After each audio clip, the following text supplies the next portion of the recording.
welcome to my channel. If you are new here, my name is Jazzie, and if you're a returning viewer, thanks for tuning in for today's video. In this video, I want to come on my channel and share with you guys how I install my lace frontal units. Now, this unit that I will be showing you guys how to install was sent to me from Dolago Hair, and this is what the hair came in. The packaging, it just looks like a really simple, sleek box, and this was a 613 blonde unit that I went ahead and customized. I went ahead and plucked some hairs around the frontal, and I also went ahead and colored and toned the hair. So in this video, I'm strictly going to be showing you guys how to install the lace frontal unit. So if this is something you struggle with, or if this is something you're interested in learning more about, make sure you guys stay tuned for my video. Before I go ahead and jump right into the video, if you're not already subscribed to my channel, please go ahead and hit that subscribe button right down there. It would really warm my heart to have one more subscriber. And while you're at it, go ahead and hit that notification bell so every time I upload a video, you won't miss out on any of my content. Alright, without further ado, let's just go ahead and jump right into the video. To install your lace frontal unit, you'll need a wig cap, preferably the color of your scalp, got to be glued styling gel and the black packaging, as well as the got to be glued spiking glue and the yellow packaging, an applicator brush, a pair of scissors, a hair clip, the unit you'll be installing, and a blow dryer.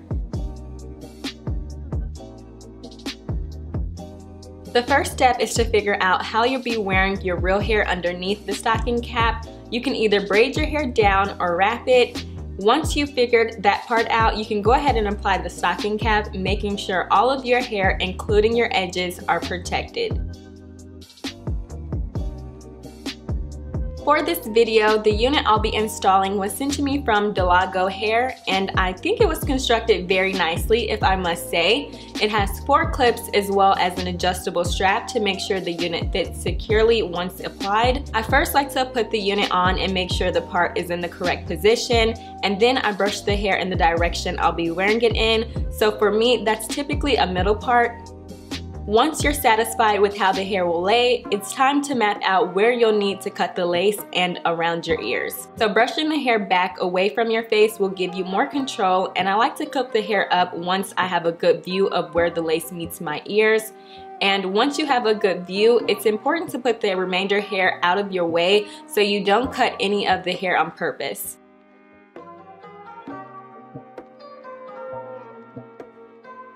To cut the lace, I first like to start in the middle and remove a small bit of the lace so my eyes can get a good view of what I'm cutting. And once I've removed the lace over my eyes, I can then go ahead and see where I'll need to cut around the ear. And I like to use my natural sideburn as a guideline.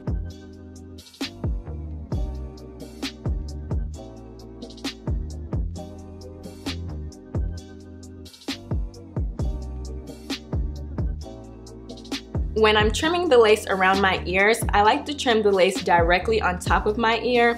This way, once I take the unit off, I can clean up the line by removing more of the lace so it will fit perfectly without interfering with the adjustable band, because if you cut the band, the unit won't fit as snug and secure as it's supposed to be.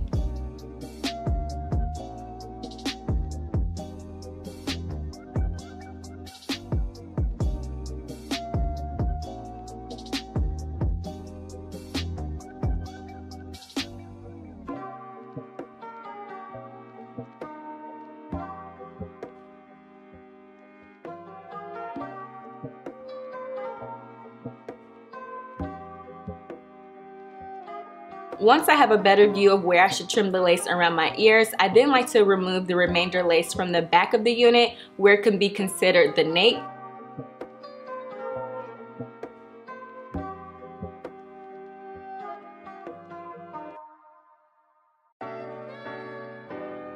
And at this point, all of the lace has been removed from the unit, but there's still some trimming that has to be done towards the hairline just to make it look a little more realistic. Before you move forward, you want to make sure all of the hair is out of your face and pinned up. This way you'll have more control when you're applying the glue.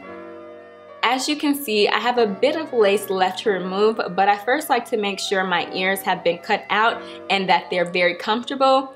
This is a super important step because if you have lace around your ears, when you go to apply the unit, it won't stay in place because the lace will be lifting. So make sure you take your time around the ears.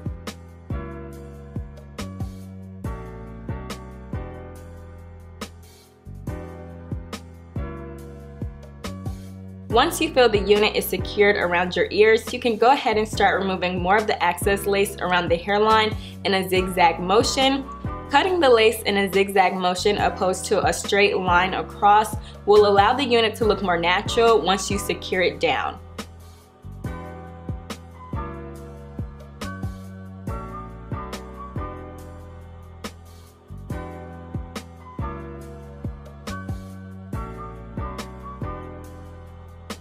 After I've trimmed the lace, I then like to hold my sideburns down and see the placement of the unit and how it looks. This way I can decide if I need to trim more of the lace around the baby hairs.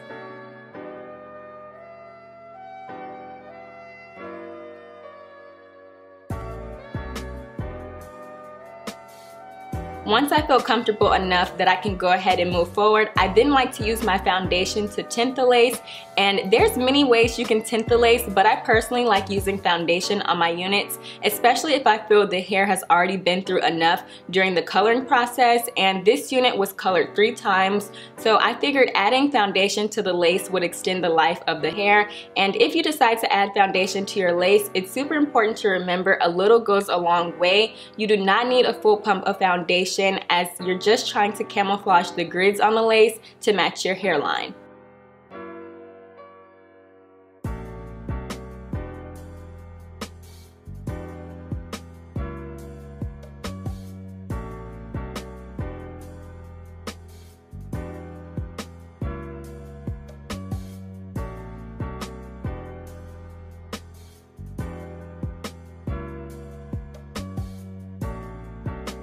Once you've applied the foundation to the lace, it's now time to go ahead and secure the unit down. I first like to go in with the Got to Be Glued in the black packaging, pushing back the unit so I have a good view on where the unit will lay so I can place the glue directly in that position. I apply my Got to Be Glued directly on the applicator brush and not to my fingers, so the natural oils my body produces don't interfere with the tackiness and the overall application process. I like to place a thin layer of the Got to Be Glued in the middle of my forehead first, distributing the product directly to the right and the left evenly, eventually making my way down to the sideburns. Once you've applied the glue, I then like to go in with my blow dryer to set the glue. This way, when you go back to apply the unit, the glue will be tacky and you won't have to sit around and wait for it to dry.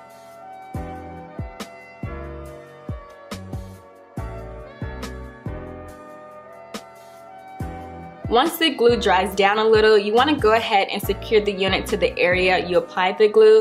I like to focus on the middle of my hairline first before I make sure the sideburns are secure.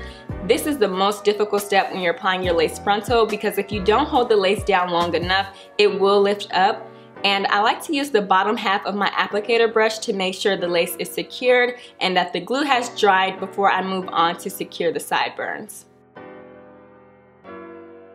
To secure the sideburns, I like to use the Got to Be Glued spiking glue in the yellow packaging because I find this glue is more durable when holding down the sideburns opposed to the Got to Be Glued in the black packaging. So I place a small amount on each sideburn to make sure they stay in place, because if your sideburns are able to lift, then your entire unit will be able to lift.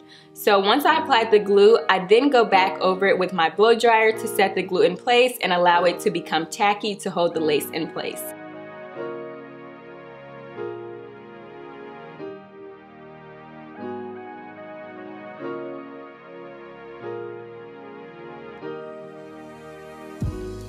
Once I've glued down my sideburns, I then like to go over the entire hairline with a blow dryer and the bottom of my applicator brush just to make sure the lace is secured in place.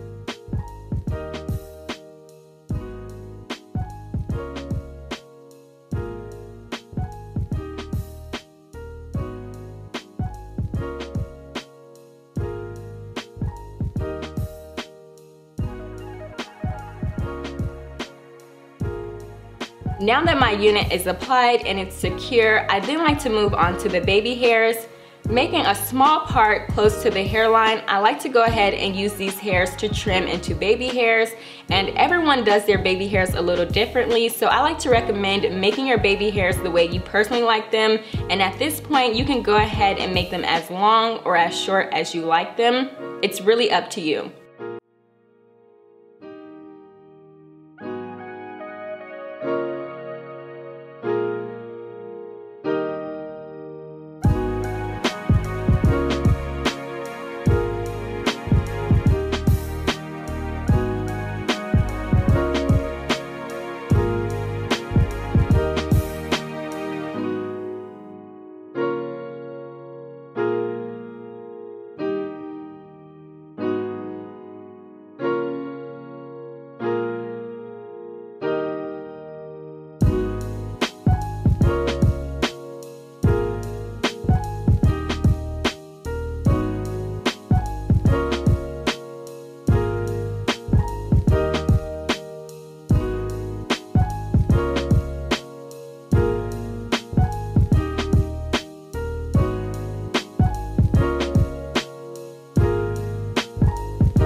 Once you finesse your baby hairs to the position you like them to stay in, it's super important that you take a little of the Got To Be Glued and the yellow packaging and put that down on top of the baby hairs so they won't move, and this will help them stay secure in place all day. I personally like to put the yellow Got To Be Glued on my toothbrush and go ahead and finesse them in place this way.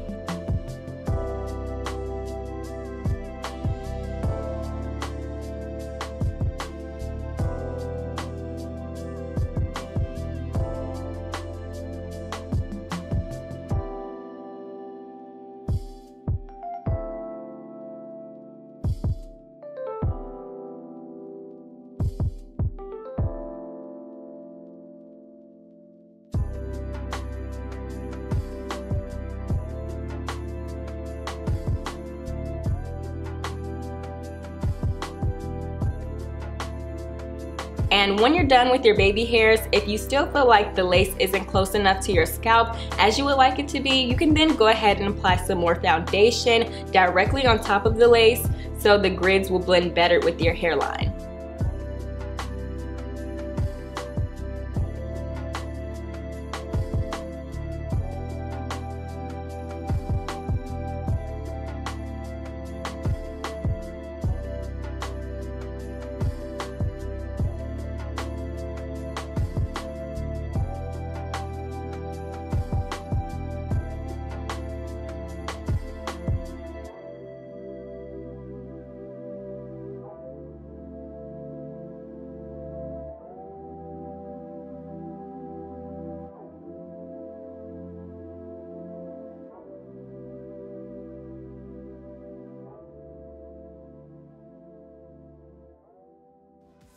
So that pretty much wraps up how to install your lace frontal. I hope you guys were able to learn a few tricks on how to lay your lace frontal down. If you guys enjoyed this video or found it helpful, please give it a thumbs up. That really helps me out here on YouTube, and I'll catch you guys in my next video.